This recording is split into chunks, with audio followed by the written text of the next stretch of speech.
Hey there, fellow creators. Ben here from Cinder Studios, and welcome to Studio Vlog 40. I'm at 40 already? That's nuts.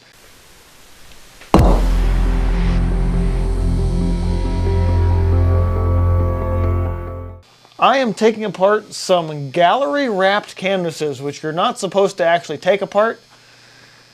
Because I gotta be honest with you guys, gallery-wrapped canvases kinda suck.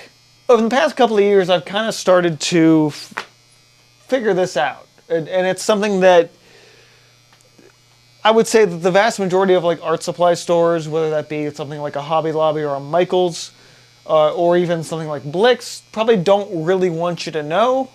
I'd probably say more to the former than the latter, because Blick's is, you know, artists selling art supplies to artists, so I don't think they actually sell a lot of the gallery-wrapped canvases that like a store like Michael's does, because they know better. So I got this 3-pack at Michael's sometime in the middle of last year, because it was on sale and they had a big canvas. I'm like, oh cool, 3 of these awesome gallery-wrapped canvases. Here's the thing. Michael's has 3 levels. It's side stapled, which is their like level 1 academic, you're using this for school thing, whatever, it's a canvas. There's level 2, which is oddly enough kind of the best. And then there's what they call level 3, which is sort of marketed as like the premium quality museum level canvas. Here's the thing. Canvas, the more I learn about it, and especially in terms of stretchers, in terms of conservation of historical items, canvas is supposed to be essentially a free-floating frame for your work.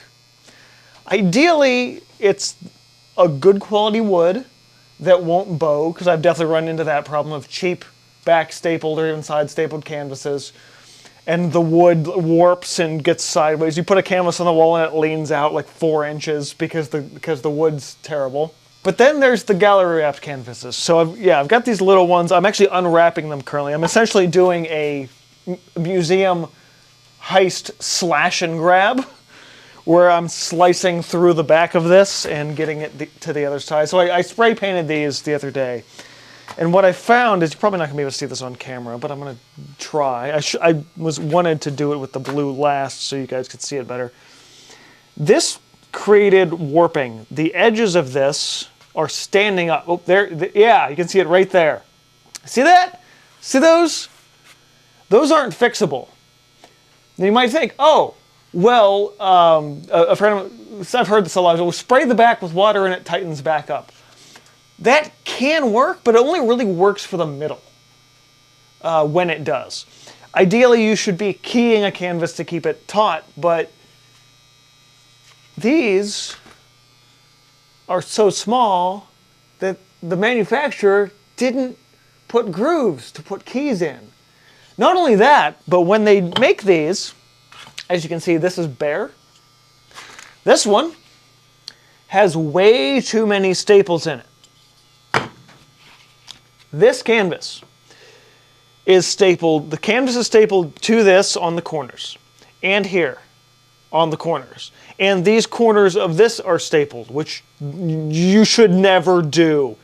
Like, whether you're stretching your own canvas or not, this is not okay. The reason why this is not okay is because the canvas needs to be able to move. For a long time I thought like, oh, you gotta get that perfectly, those canvases perfectly, stretcher bars perfectly together, and you can't show any gaps. No, there should be a gap. Canvas moves through varying levels of temperature and humidity. It needs to be able to move because wood swells and contracts. Putting staples here prevents the swelling and contracting that needs to happen for a stretched canvas, which is how you get these weird fucking lines. In addition to that, I found this out tonight, which is why I'm starting this vlog this evening. Not only are they stapling these canvases together, there's glue in these joints. This is not okay. So this kind of canvas is advertised as premium level gallery stuff or museum stuff. No museum on earth would ever glue the joints of canvas, stretcher bars. It's not something that's done because people know better. But everything is advertised as like, this is the best stuff. It's way worse. Way, way, way worse than the back staple level 2 stuff. So I'm going through tonight and cutting off the canvas that's on here so I can stretch it and back staple it and actually do it right. I mean, I can never key it because it's not designed to do that, but the very least I can do is not perpetuate the stereotype that this level 3 canvas is actually any good. Okay, happy Saturday. So, trying to think how much stuff I said in last vlog, or if it was in the art haul video. I think it was last vlog. Because I was talking about adding some extra paint colors sometime later in the year. Because I was mixing up, that's what it was, mixing up the inks, the leftover Liquitex inks into this. Well, a couple of days went by after that, and I'm like, screw it, let's just get the extra paint now. Fill out my shelf again. So, I didn't go completely nuts. I just ordered a couple of smaller of the high flows, including some high flow medium, which I've had my eye on for a while. I'm excited to play with this a little bit more. Most notably to do things like this, where I took one of the older jars. Oh no, that's not this one. Where's the other one? Where'd I put that? Oh, I left it on the table, that's right. I took my used paint grays and made my own high flow out of it. I think I actually put a little too much paint in this. It's a little thicker than it probably should be. But it's the same funny gray color that I use as a base for a lot of my works, and now I have a thin version of it, which is really nice. So in addition to those, I also grabbed a couple of reds. I have a whole bunch of reds in my high flows now. I've got the original alizarin crimson with the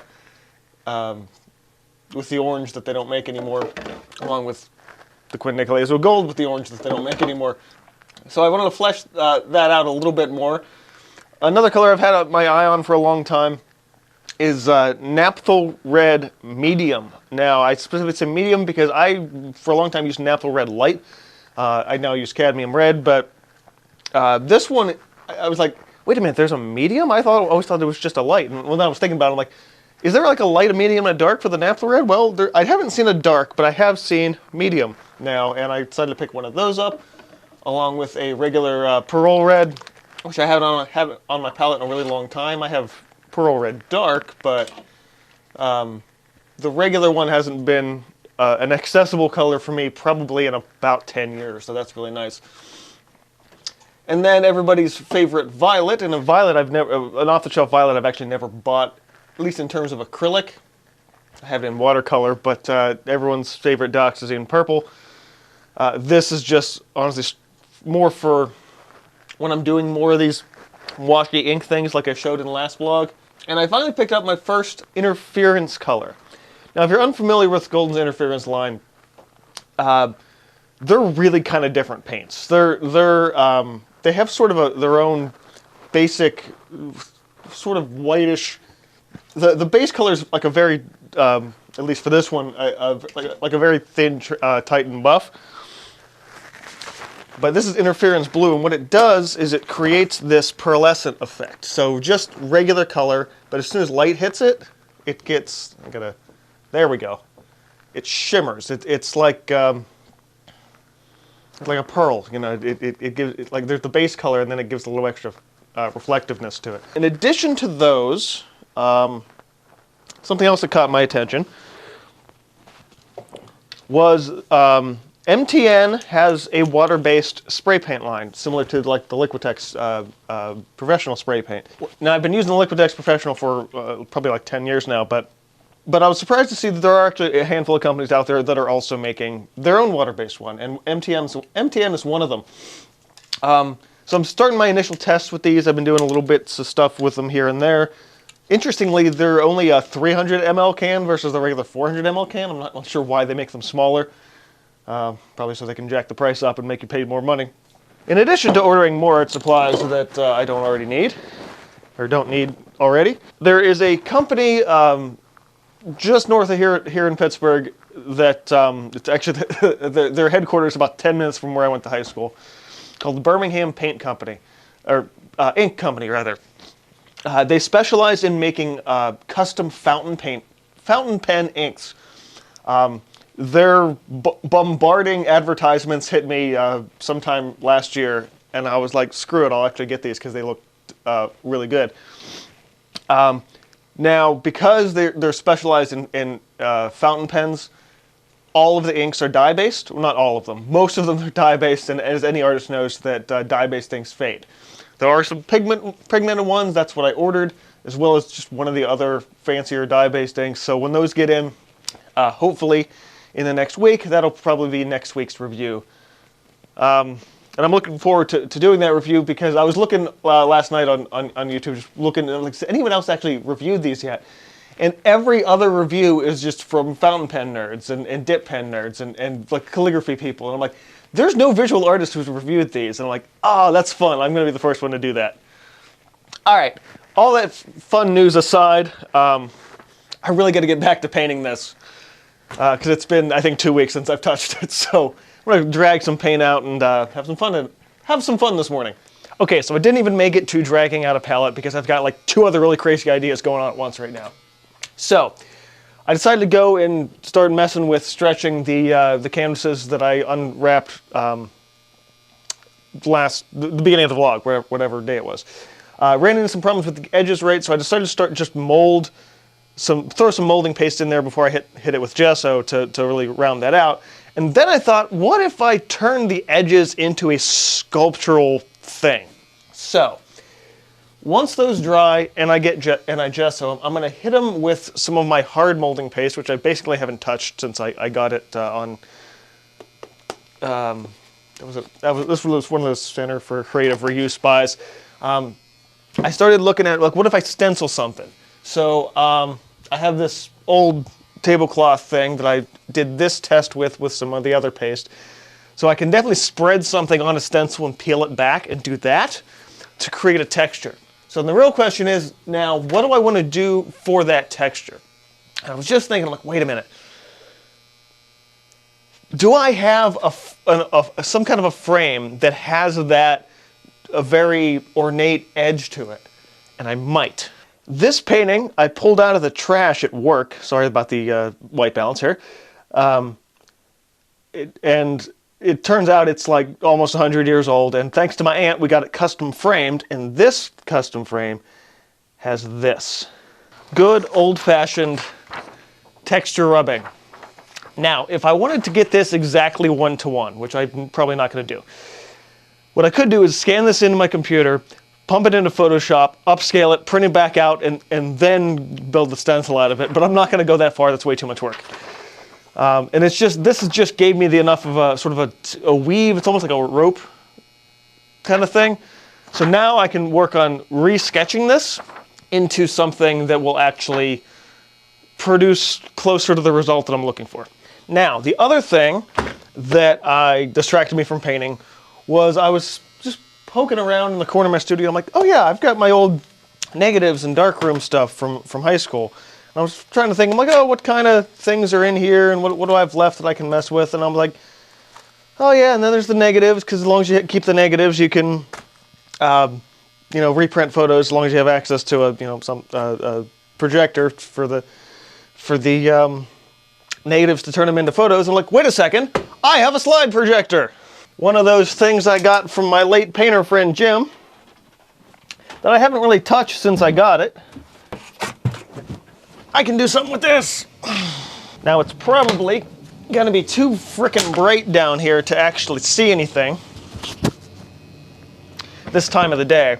But as long as I can do this as a proof of concept, it should allow me to do some different things. So first things first. Let's take out the big fragile lenses. I can't remember if I've actually shown this thing on camera since I've gotten it. But fancy old-fashioned thing. Well, this is actually really interesting. So this is a handwritten card from D&G Photo in Wrightsville, Pennsylvania, from the 8th of August, 1989. Dear Mr. Gentner, we have received in stock an opaque projector, identical to the one you looked at while in our shop. We ask for $85 for the projector. If interested, please call or drop a card. Thank you. Don something. It's really hard to read that, and you know, some old phone numbers. Really, really cool. So we paid in 1989 paid $85 for this projector. Okay, cool. Right, I gotta first of all figure out where to go from here. Okay, so I'm setting this thing up, and I realized I've run into a little bit of a problem here. So while I have the holder that goes in the projector, I don't have a blank slide to put into the holder. So in order to get the negative to sit in it, I'm going to have to cut them apart, which, I mean, it's not the end of the world, and probably make a makeshift little holster for the negative out of probably some cardboard, which is totally possible, but not what I was expecting to be doing right now. Haha, good old human ingenuity. One makeshift slide right in to there. Okay, let's see if this thing still works. Now the fan's on. I don't see any light. That's not a good sign. I'll give it a minute. Oh, hey! A little loose. Haha! Oh, that thing is loud. Let's get the lens in this thing. Oh man, is that loud. Okay, well it's light. We're on and the light works. Let's see if the slide works. Oh, I probably should have dusted this thing. We got a negative. All right, I'm gonna focus that if we can. Oh, coming in, coming in, coming in, coming in. Oh, look, it's a trophy cabinet, sideways. Oh, there it is. It worked. It works. It's alive. It's alive. Wow. All right, so clearly I have to get some blank slides and dust this thing off, because holy crap. But yeah, we have successfully resurrected my high school photography negatives by utilizing a slide projector from, well, it's probably older than that, but it was bought in 1989. Oh man, that's awesome. Yeah, I definitely got to get some blank slides or something that would work better than the cardboard, because I can guarantee you this cardboard would catch fire if I let it run in this thing long enough. But yeah, so my idea with this anyway, in having this projector being able to work like this, is to then be able to come in with a pencil or a pen and trace these shapes and create a drawing out of it based on whatever I'm doing here with it. So a marriage of old and new technology, essentially, in order to produce something a little bit more interesting, a little different. Like I say, even getting the film, the edges of the film could make for some really interesting paintings down the road. Okay, I gotta dust that thing off. That's starting. I can smell the dust burning off of that. And now I've gotten the slide thing stuck in there. Yeah, that thing's pretty. Oh, holy shit! Is that hot? Yo! Okay, I gotta get this thing out of here before something else terrible happens. Clearly, a makeshift cardboard slide was not a good idea. Oh, it's bunched up to hell in there. All right, let me unplug this. Ow, fuck. Okay, got it out. Not doing that with the cardboard again. That was dumb. Clearly, though, the whole thing needs a little bit of oil, at the very least, and a good. If I can get the shroud off on top and dust it, that's probably a good thing. I'm actually a little curious if this Photoshop still exists. It probably doesn't, but you know, worth a look. I mean, I highly doubt they would have anything to service this at this something this old, but yeah. If you guys here on YouTube know anybody who messes with old projectors or services them, let me know. So, a little Google searching, and I found a forum where people were talking about old photo stores.